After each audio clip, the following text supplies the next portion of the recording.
Hi guys, you made it through the week. This is your flexibility and recovery workout. Katie's going to start off by grabbing her right hamstring. Both hands, she's going to hold it in place by the hamstring. And by flexing and extending at the knee, she's going to stretch that hammy out. Bringing her heel down and stretching up. Bringing her heel down and stretching up. The toe can stay slightly flexed towards her. Make sure you're maintaining a slight arch in the lower back. You don't want the hamstring to tug on your hips and flatten your back out. She's going to switch legs. Same idea, this toe's going to lie nice and straight. She's going to try and keep this leg locked out as she's opening and closing by squeezing her quad muscles, maintaining that lumbar arch. Good. Now she's going to switch back to the original leg, grabbing over the shin. She's just going to pull that thigh into her. She wants to close the distance between the middle of her thigh and her rib cage while maintaining a straight leg position here. We're holding that for approximately 20 seconds. Again, there's a slight lumbar arch, lower back arch, just enough where you can fit your hand underneath there, switch legs. She's going to hold the opposite side for 20 seconds. Toe is flexed, closing the distance between her thigh and her lower rib. This toe is pointing upright and knee is staying locked down. Good, now she's going to grab both knees to her chest, and for approximately 40 seconds she's going to add a little rocking back and forth motion. Little tilts rolling out the back. Don't tuck your chin into your chest. Keep a little bit of distance, about a fist distance between your chin and your chest as she's rolling that out. Remember, at any time if there's any discomfort on any one of these exercises, just stop. Good. Next up, she's now going to keep her knees bent, feet flat on the ground. Arms are going to go out to her sides, shoulder blades flat, feet and knees together. And she's just going to roll out a torso twist. Maintaining her knees together, she's twisting to the side. Her feet can stack on top of one another. Hips have to roll off the floor, but she's maintaining her shoulder blades flat on the ground. Her chin is staying nice and straight in a neutral position. As you're following along with us, we're approximately at the 20-second mark. She's going to stay to one side now. Let those hips sit to that side. She's stretching out her back, and she's going to slowly turn her head the opposite way. Let's get a nice stretch through the whole thoracic column, in through her lower back and hips. Approximately 20 seconds there. We're now going to switch to the opposite side.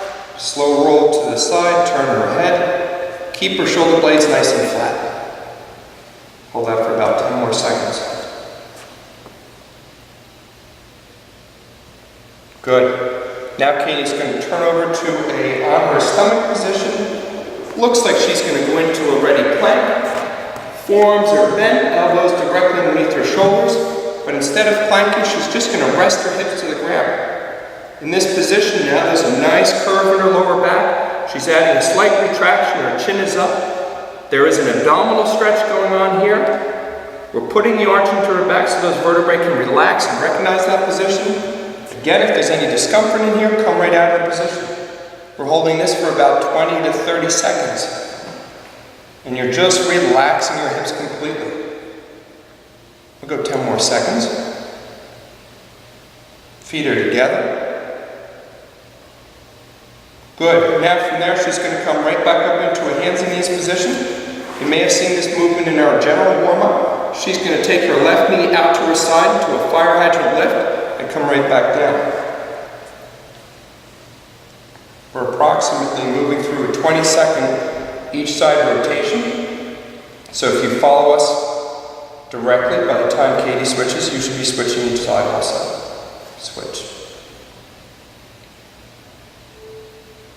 On that fire hydrant, we're abducting the thigh, flushing some blood into that medial glute region, and waking up the hips. Good. Now a bit more complicated. She's going to go back to her hands and knees position. Make sure your knees are at least 4 to 6 inches apart. They really should sit underneath your hips. She's going to take her right ankle and cross it over the top of her left calf. That's setting us up for a piriformis, which is a glute region stretch. She's going to take the same right hand and post it slightly out. Now, using her back right corner of the room, she's just going to slowly press her hips towards that area. Maintaining a nice lumbar arch. She should be getting a glute stretch. Do you feel that? She's going to hold that for 20 seconds. It's a great piriformis stretch. Again, if there's any discomfort in any stretches or it just doesn't feel right, come right at her. And relax, she's going to recover. And again, from this side, her left ankle crosses over her left calf. She posted her left hand out, and using the back left corner, her back left corner of the room, she's pushing that head back. If you feel the spine start to round off, you're compensating. There has to be a slight arch in that lower back in order to feel that piriformis stretch. There's not many people out there that can drop that hip to the ground. It's not going to happen. You've probably messed something up. Relax. And lastly, she's still in her hands and knees position. To set this one up, both her front hands are going to walk out in front of her shoulders. Now maintaining a good neutral position of her spine, she's going to take her hamstrings and glutes and sit them back onto her heels. Now stretching out the lat region and thoracic area. She's going to hold that stretch, and we're going to hold it for about 40 seconds. Again, she's not crushing her chin into her chest. She's got a good hip back stretch all through the lower back, thoracic and lat region.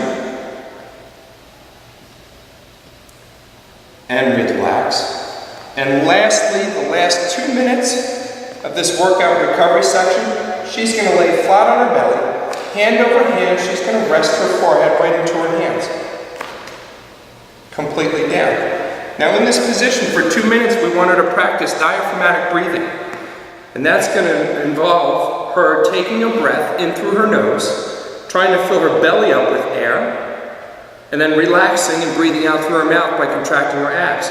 Now if done correctly, as I rest my hand on top of her shoulder blades, it should not elevate my hand at all when she takes a breath. What you'll see is her lower back lifting up off the ground and dropping, because we want the air to come into her abdominal cavity. Resting the shoulder blades, raising the lower back, and relaxing through the breath. Now for 2 minutes there, we're going to practice controlling that breathing as a very relaxing way to de-stress and finish up this workout. Again, she wants to feel her belly pushing into the floor so the lower back starts to lift. Nobody ever wants to feel their belly expanding out when they take a breath in, because we're spending all day long trying to keep it contracted and held in. Don't worry, no one can really see that from lying on your stomach position. But what we want to see is that lower back lifting up, the rib cage staying relaxed, taking the air in through the belly, and making sure you exhale out through the mouth. We're going to do 15 more seconds of that. Good, one more deep breath in through the nose. Lower back should be lifting. And relax. Nice job.